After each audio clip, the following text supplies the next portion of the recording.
یہ پچھلے دنوں نا ایک مذاکرہ ہو رہا تھا نا ایک غالی رافضی کا اور ایک اہل سنت کا، تو انہوں نے یہی بات کی، اس نے معصومیت وغیرہ کا عقیدہ جو ثابت کرنے کی کوشش کی نا، اس میں یہ دلیل پیش کی نا، یہی آیت انما یرید اللہ لیذھب عنکم الرجس اہل البیت ویطہرکم تطہیرا، تو اس نے کہا جی رجس جو ہے نا، رجس سے یہ پاک ہیں، تو اس نے کہا یار تم پچھلا کنٹیکسٹ تو سارا پڑھو نا، اور مفتی اسحاق صاحب یہی بات کیا کرتے تھے، وہ مفتی صاحب قرآن بالکل واضح ہے، نبی علیہ السلام کی بیویوں کے بارے میں اس نے آگے سے یہ کہا، اس نے کہا یہ جو حدیث ہے، حدیث کلیئر ہے کہ یہ بیویاں شامل نہیں ہیں جو رجس سے پاک ہیں، اور جو ترتیب تو بتا رہا ہے، ترتیب تو تمہارا بھی موقف ہے کہ ترتیب تو یہ وہ ہے ہی نہیں جس پر قرآن نازل ہوا ہے، ہم تو اس کو ترتیب کو مانتے ہی نہیں ہیں۔ نہیں، یہ وہی ہے جناب والا، یہ ہے وہ ذرائع، جوڈیشری میں جائیں گے یہ بھاگ جائیں گے۔ کیا اسنا عشری شیعہ کا یہ عقیدہ ہے؟ اور جس کو وہ جوڈیشری میں لے آئیں، آپ نے مجھے کسی انڈیویجول کا کال نہیں دکھانا کہ وہ کہیں کہ قرآن اپنی ترتیب سے ہٹا ہوا ہے، اگلے دن کا سورج طلوع نہیں ہوگا میں تکفیر کروں گا ایسے لوگوں کی جو قرآن کی اس ترتیب کو نہ مانے۔ یہ لوح محفوظ میں ہے، رہ کی ترتیب نزولی، اس سے کس کو انکار ہے؟ لیکن یہ نہیں ہوا کہ قرآن کو توڑ موڑ دیا گیا۔ اگر یہ توڑا موڑا ہے تو خود رسول اللہ اور اللہ نے کیا ایسا، کیونکہ قرآن کی حفاظت کا ذمہ کس کے ہے؟ اللہ۔ تو اللہ نے جہاں بہتر سمجھا آیت رکھی وہ اسی کانٹیکسٹ میں۔ یہ خام خواہ جھگڑا ہے، قرآن بالکل اپنے مقدمے کے اندر واضح ہے۔ اچھا، اور شیعہ کے لیے تو میری یہ پھکی ہے قیامت تک کے لیے، سیدہ فاطمہ اگر اہل البیت میں سے ہیں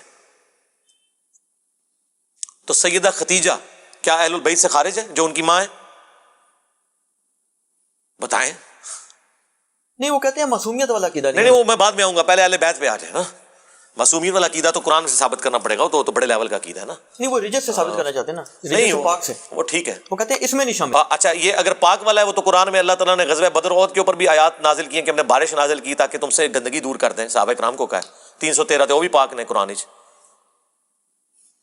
شیطان کا رجس تم سے دور کر دیں، یہ غزوہ بدر کے بارے میں ہے، ٹھیک ہے۔ اس طرح نہیں تو عقیدہ ہے ڈیوائن اور پھر آگے پورے کے پورے معاملات، ٹھیک ہے۔ وہ میں ادھر آ رہا ہوں، مولا علی کی حدیث ہے بخاری و مسلم میں کہ نبی علیہ السلام نے فرمایا اگلے وقتوں میں اللہ نے مریم کو تمام جہان والوں پہ فضیلت دی تھی، اور اس میری امت میں ختیجہ کو تمام جہان والوں پہ فضیلت دی ہے، ٹھیک ہے۔ ایون اگر آپ مجھ سے پوچھیں، میں سیدہ ختیجہ کے مرتبے کو حضرت فاطمہ سے بڑا مانتا ہوں، ٹھیک ہے۔ آپ کہیں گے جنتی نوجوانوں کے سردار حسن و حسین ہیں، بالکل ہے، لیکن میں حضرت علی کے مرتبے کو ان سے افضل مانتا ہوں۔ ابن ماجہ میں حدیث بھی، حاکم میں بھی، کہ حسن و حسین جنتی نوجوانوں کے سردار ہیں اور ان کے والد ان سے بھی بہتر ہیں، ٹھیک ہے۔ تو سیدہ فاطمہ جنتی عورتوں کی سردار ہے اور ان کی والدہ ان سے بھی بہتر ہے، اور وہ اہل البیت بھی ہیں۔ سیدہ ختیجہ، کس شیعہ کی جرأت ہے سیدہ ختیجہ کو کہ اہل البیت سے فارغ ہے؟ وہ مانتے ہیں اہل البیت ان کو؟ اہل بیت مانتے ہیں، لیکن بات ٹھیک ہے نا، بس کام ختم ہو گیا۔ بنو ہاشم سے تو نہیں ہے سیدہ ختیجہ؟ ہاں، کوئی نہ کوئی انجینئر صاحب تمہیں پتا چک کیسا باندھے نے نا، ہاں پھر جان ہی نکلتی ہے اس عقیدے دی۔ بس اسی حضرت عائشہ میں تو ڈسکس ہی نہیں کرنا، بیویاں تے آؤ گے سیدہ ختیجہ اس چادر تے تھلے نہیں سن جو حدیث قصہ ہے۔ ہاں، سیدہ ختیجہ اگر اہل بیت ثابت ہے نا ان کے نزدیک، جبکہ وہ آل علی، آل عقیل، آل جعفر، آل عباس اور بنو ہاشم میں نہیں آتی ہیں، حضور کی بیوی ہونے کی وجہ سے وہ آل البیت ہے نا، تو بس باقی بیویاں بھی آل البیت ہو گئی، بات ختم ہو گئی۔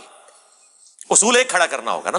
ہاں، یہ پھکی ہے جناب، اللہ فضل، پھکا ہے، بلکہ پھکی نہیں پھکا، یہ اگلا ورژن آ گیا جی، جس طرح خطرناک کا اگلا ورژن تھا خطرے ناک۔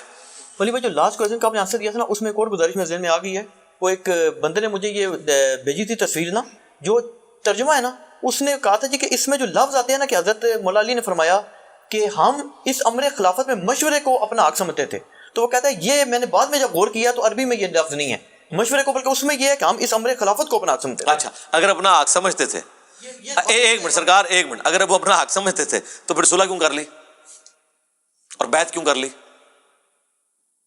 اس کی تو دلیل یہ دیتے ہیں نا، وہ کہتے ہیں جی ان کی ذمہ داری تو نہیں تھی، جیسے نبی کی ذمہ داری تو نہیں ہے لوگوں کو ہدایت پہ لانا۔ نبی کی ذمہ داری لوگوں کو ہدایت پہ لانا نہیں ہے، لیکن یہ اناؤنسمنٹ تو کرنا ہے نا کہ میں نبی ہوں اور مجھے مانو۔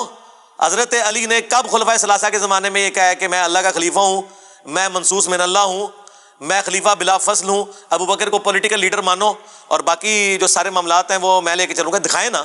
کبھی انہوں نے دعویٰ کیا وہ تو تینوں خلفاء کے ساتھ رہے، اور نہج البلاغہ سے ہم نے جو خطبات پیش کیے ہیں وہ حضرت عمر کے بارے میں جنگ قادسیہ میں جانے سے جو روکا، رومن امپائر کے خلاف جانے سے روکا، وہاں تو فلاں کے الفاظ بھی نہیں، عمر بن خطاب موجود ہے، اس میں تو الفاظ ہیں کہ حضرت عمر جب پریشان ہوئے نا، کیونکہ انہوں نے ارادہ کیا تھا قادسیہ میں خود لڑوں گا کیونکہ سپر پاور کے خلاف جنگ ہے، تو حضرت علی نے کیا کہا کہ اگر تم قتل ہو گئے تو مسلمانوں کی جمعیت بکھر جائے گی، اور اللہ کا وعدہ ہے قرآن میں سورہ نور کی آیت نمبر 55 کہ اللہ نے خلافت اسٹیبلش کرنی ہے اہل ایمان کے لیے، تو تم یہیں رہو، اگر قادسیہ میں ہم نے شکست کھا لی تو ہم اپنی فوجوں کو واپس بلا لیں گے اور پھر دوبارہ سے حکومت تیار کر کے بھیجیں گے، لیکن اگر تم مارے گئے تو پھر پیچھے عرب کا شرادہ بکھر جائے گا۔